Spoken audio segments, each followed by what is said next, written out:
Good morning. I'm Harley Schlanger from the LaRouche organization with your daily video update for September 29th, 2023.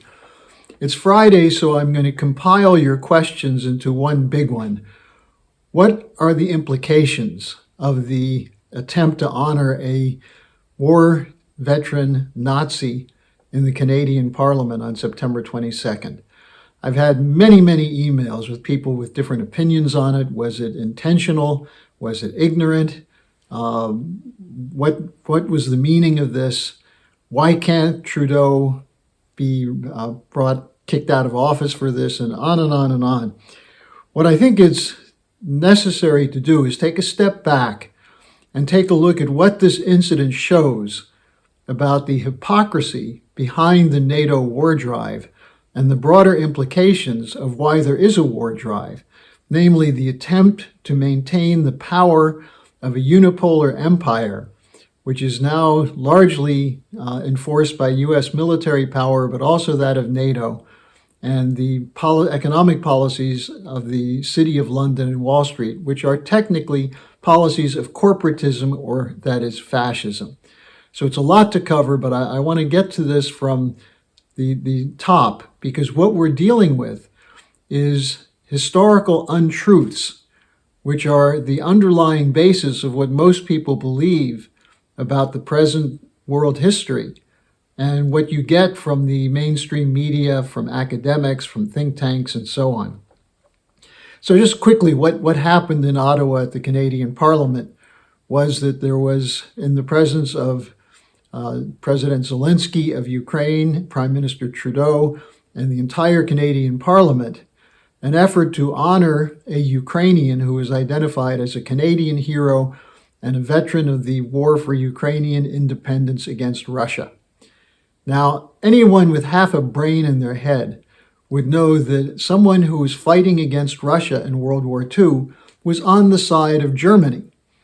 And this is especially should be true in Canada, where over 1 million people fought in World War II as allies of Russia, and there were nearly 44,000 casualties, 44,000 Canadians killed in that war by the Nazis. So how is it that someone by mistake introduces a Ukrainian Waffen-SS veteran who proudly states that his time from 1941 to 43 as a Waffen-SS member of the Ukrainian Galician Division was the happiest time of his life? Now, maybe people hadn't seen his memoirs that said that, but they should have known that there was something wrong with introducing someone who fought against Russia in World War II. So there's really no excuse for that. Now, the question is, was it ignorance or deliberate? Scott Ritter says it's deliberate. I think there's a lot of evidence that shows that, because it's part of a narrative which essentially says Russia is the enemy and anything against Russia should be supported. And the fools in the Canadian Parliament who jumped up and down cheering for this guy, including Trudeau and Zelensky, just shows the extent to which Russophobia has taken over. Most obscene was the Deputy Prime Minister, Chrystia Freeland, who looked as though she was having an orgasm during this time. She has a long history, going back to her grandfather, of defending Ukrainian Nazis. Her grandfather edited a newspaper which was run on behalf of the Nazis in Krakow in the 1940s, which called for pogroms against Jews and other non-Ukrainians. In other words, ethnic cleansing, racial purity of the Ukrainians. And the man who was honored, Hunko, said he was attracted to the movement by the editorials in these papers and the call for a Ukrainian division to join with the Nazis. So this gets to the deeper issue then of the role of rewriting history, and why this is so important today, that it's being rewritten to serve the interests of corporate cartels. That's what the Great Reset is. That's what the Green New Deal is about, and so on. Now, fascism itself was originally defined as corporatism, when corporations direct the policies of government.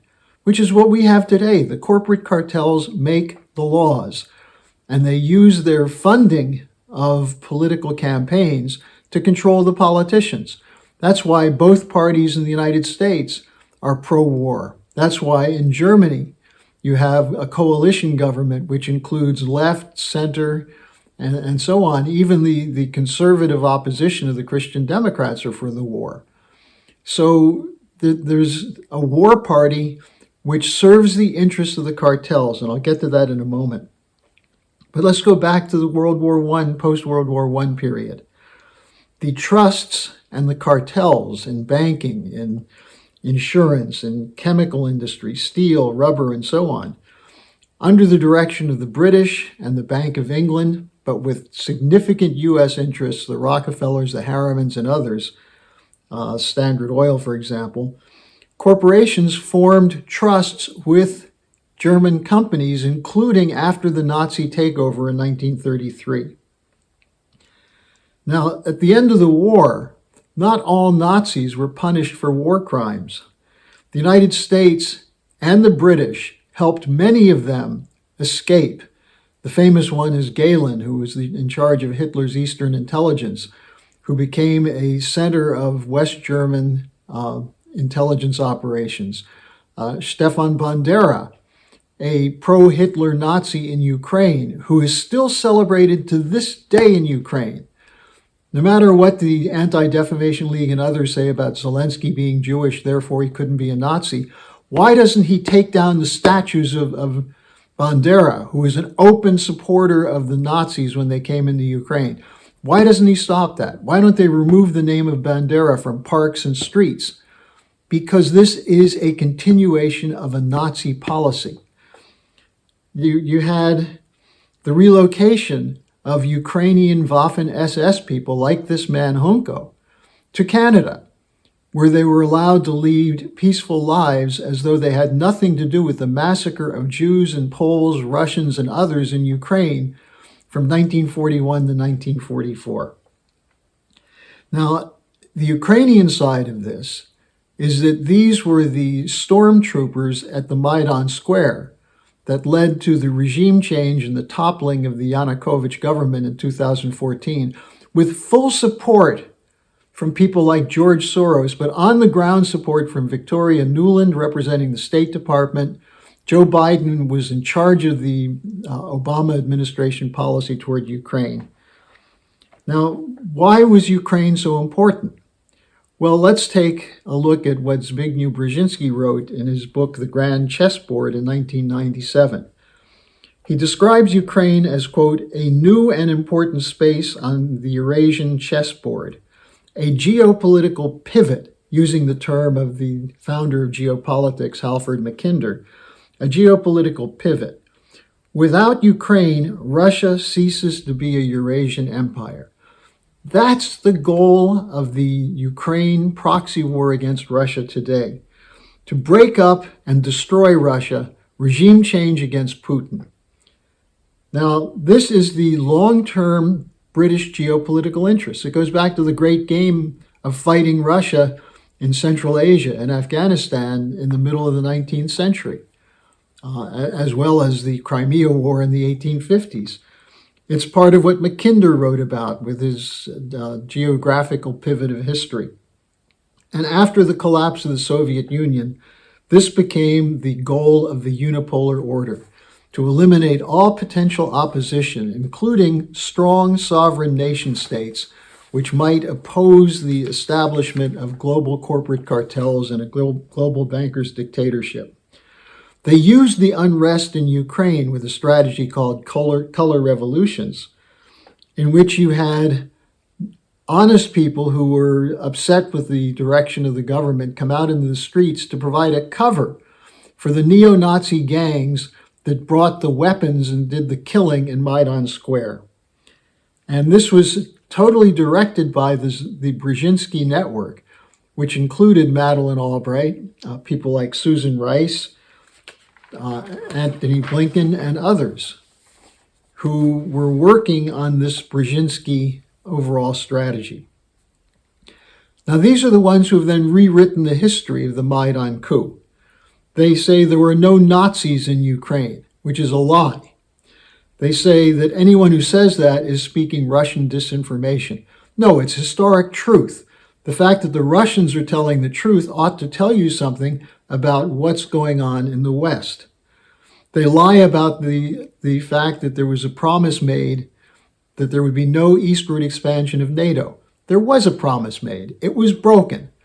They lied about Minsk. They said that the Russians wouldn't implement it. No, it was the Zelensky government following Poroshenko that had no intention of following through with the Minsk Accord, which would have ended this in the middle of the 2010s. And then they extend this argument to say that Russia's special military operation, launched in February 2022, was, quote, unprovoked, unquote. And these are the same people who say that the disgrace of honoring a Nazi in the Canadian Parliament with people cheering, 2 standing ovations, delirious, excited, that this was a, quote, unfortunate mistake. No, this is part of the policy to protect U.S. hegemony in the Unipolar Order. This is the goal of the World Economic Forum. This was what the Great Reset is about, the Green New Deal, the global bankers' dictatorship to control all credit and all spending in the hands of technocrats who work for the largest private banks and financial corporations. This deal is falling apart. That's why there's a war in Ukraine. That's why there's a teeing up to go to war against China with the global NATO. Because money, it's all about the flow of money and the global dollar system. And it's collapsing because of opposition led by Russia and China, but now taken up by many leaders of the global South, including those in the BRICS and many others, 40 other countries that want to join the BRICS countries to establish a new financial development architecture in which the purpose of finance is not to enrich billionaires, but to provide credit to producers to build nations. That's what the BRICS countries support. That's what Russia and China are doing. And who's opposing it? The European Union and the United States and the United Kingdom, because it takes away the loot that is necessary to sustain the debt bubble that hangs over the Western financial world. So that's what is involved in the attack on sovereignty. It's not that sovereignty is some special magical word. This goes back in particular to the 1980s with the attempt to get rid of all banking regulation.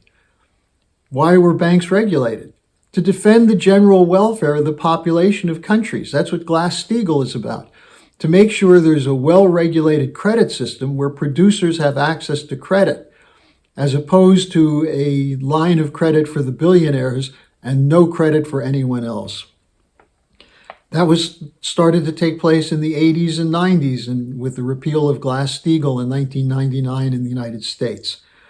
This was the same year, 1999, when Tony Blair, the British Prime Minister, gave a speech in Chicago demanding the end of the Peace of Westphalia, which was an agreement among sovereign nation states in 1648, which said that there should be no interference in other nations' affairs and that the policy should be to act for the good of our neighbors, the good of the other, a sort of representation of the golden rule of Christianity.